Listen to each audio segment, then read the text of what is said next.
ರಾಜಗ್ರಹವೋ ಸೂರ್ಯ ರಾಜರಾಜನ ತೇಜ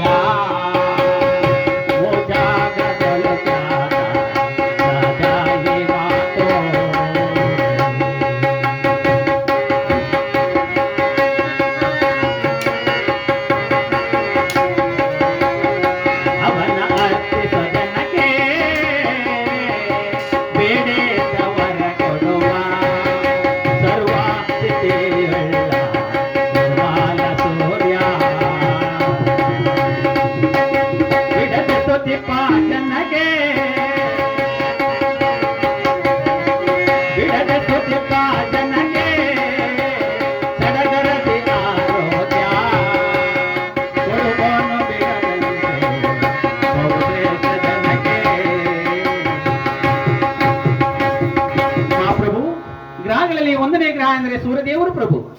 ಸೂರ್ಯದೇವರು ಎಂದರೆ ಜಗತ್ತಿಗೆ ಬೆಳಕುವನ್ನ ಕೊಡುವಂತಹ ಕೆಲಸವನ್ನ ಮಾಡುವಂತವನು ಆ ಭಗವಂತ ಸೂರ್ಯದೇವ. ಅವರಿಗೆ ಪ್ರಿಯವಾದ ವಾರವೆಂದರೆ ಭಾನುವಾರ ಪ್ರಭು. ಅದನ್ನು ನಾವು ರವಿವಾರ ಎಂದು ಕರೆಯುತ್ತೇವೆ. ಆದ ಕಾರಣ ಆ ಭಾನುವಾರದ ದಿವಸ ಗೋಧಿ ಕಾಳನ್ನು ತಂದು ಆ ಭಗವಂತ ಸೂರ್ಯದೇವರಿಗೆ ಪೂಜೆಯಲ್ಲಿಟ್ಟು ನೈವೇದ್ಯವನ್ನು ಮಾಡಿ ಅವರಿಗೆ ಅರ್ಪಿಸಿ, ಯಾರು ಭಕ್ತಿಯಿಂದ ಭಯದಿಂದ ಆ ಭಗವಂತ ಸೂರ್ಯದೇವರನ್ನ ಧ್ಯಾನಿಸುತ್ತಾರೋ ಪೂಜಿಸುತ್ತಾರೋ ಅಂತ ಅವರ ರಾಶಿಗೆ ಹೋಗಿ ಅವರನ್ನ ಆರೋಗ್ಯದಾಯಕರಾಗಿ ಮಾಡಿ ಕಾಪಾಡುವರು ಪ್ರಭು. ಅವರಿಗೆ ಪ್ರಿಯವಾದ ಸ್ತೋತ್ರವೇನೆಂದರೆ ಜಪ ಕುಸುಮ ಸಂಕಾಶಂ ಕಾಶ್ಯಪೇಯಂ ಮನೋ ತಮೋರಿಂ ಸರ್ವ ಪಾಪಾಜ್ಞಂ ಪ್ರಣತೋ ದಿವಾಕರಂ. ಸೂರ್ಯದೇವರಿಗೆ ಗೋವಿಂದ. ಮಹಾಪ್ರಭು, ಗ್ರಹಗಳಲ್ಲಿ ಎರಡನೇ ಗ್ರಹ ಎಂದರೆ ಚಂದ್ರದೇವರು. ಆ ಚಂದ್ರದೇವರ ವಿಚಾರವನ್ನು ನಾನು ಸಾಂಗವಾಗಿ ಹೇಳನು ಪ್ರಭು. ಪೂಜೆ ಕ್ರಮವಾಗಿ ನಡೆಯಲಿ.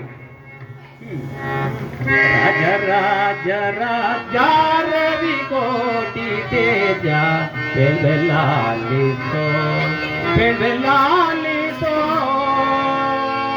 ರಾಜ ರಾಜ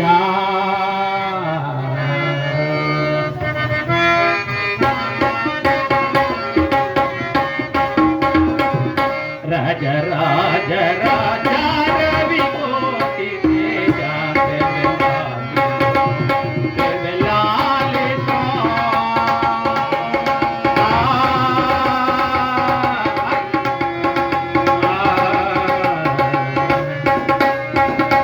ಸಿಗಲ ಜಾತಿಯೋ ಜನಕ್ಕೆಲ್ಲ ಯೋಗ್ಯ.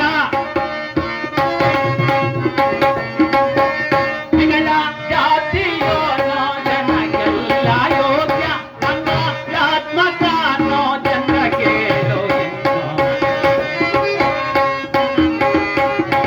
ಮಂಗಲಾತ್ಮಕನೋ ಜನಕ್ಕೆ ರಾಜ ರಾಜ ರಾಜ ರವಿ ಕೋಟಿ ತೇಜ ಬೆಲ್ಲಾಲಿಸೋ ಚಂದ್ರಮಯ ರಾಜ ರಾಜ.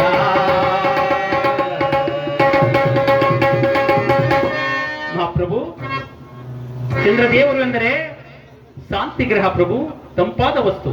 ಅಂದರೆ ಅವರ ತಂಪಾದ ಕಾಂತಿಯಿಂದ ನಾವು ಬೆಳೆಯುವಂತಹ ಬೆಳೆ ಮತ್ತು ಗಿಡ ಮರ ಸಸ್ಯಗಳಿಗೆ ಅವರ ಕಾಂತಿ ಅಗತ್ಯವಾಗಿದೆ ಪ್ರಭು. ಯಾವ ಚಂದ್ರನು ಬೆಳಕು ಬೀಳದ ಬೆಳೆ ಎಂದಿಗೂ ನಮಗೆ ಸಲ್ಲಲಾರದು ಪ್ರಭು.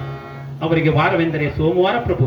ಸೋಮವಾರದ ದಿವಸ ಅಕ್ಕಿ ಕಾಳನ್ನು ತಂದು ಗ್ರಹ ಪೂಜೆಯಲ್ಲಿ ಇಟ್ಟು ಆ ಭಗವಂತ ಚಂದ್ರದೇವರಿಗೆ ನೈವೇದ್ಯವನ್ನು ಮಾಡಿ ಅವರಿಗೆ ಅರ್ಪಿಸಿ, ಯಾರು ಭಯದಿಂದ ಭಕ್ತಿಯಿಂದ ಅವರನ್ನು ಬೇಡುವರೋ ಅವರನ್ನ ನೆನೆಯುವರೋ ಅಂತವರ ರಾಶಿಗೆ ಆ ಚಂದ್ರದೇವರು ಪ್ರವೇಶವನ್ನು ಮಾಡಿ ಅವರ ಮನಃಶಾಂತಿಯನ್ನು ಪಡಿಸಿ ಕಾಪಾಡುವರು ಪ್ರಭು.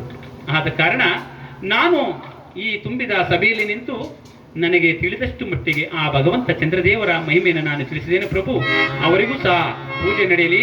ಅವರಿಗೆ ಪ್ರಿಯವಾದ ಸ್ತೋತ್ರವೇನೆಂದರೆ ತದಿಸಂಕತು ಸಾರಾಭಂ ಕ್ಷೀಣೋದಾರ್ಣವ ಸಮತ್ವಂ ನಮಾಮಿ శశినం సోమం శంభోర్మకుటభూషణం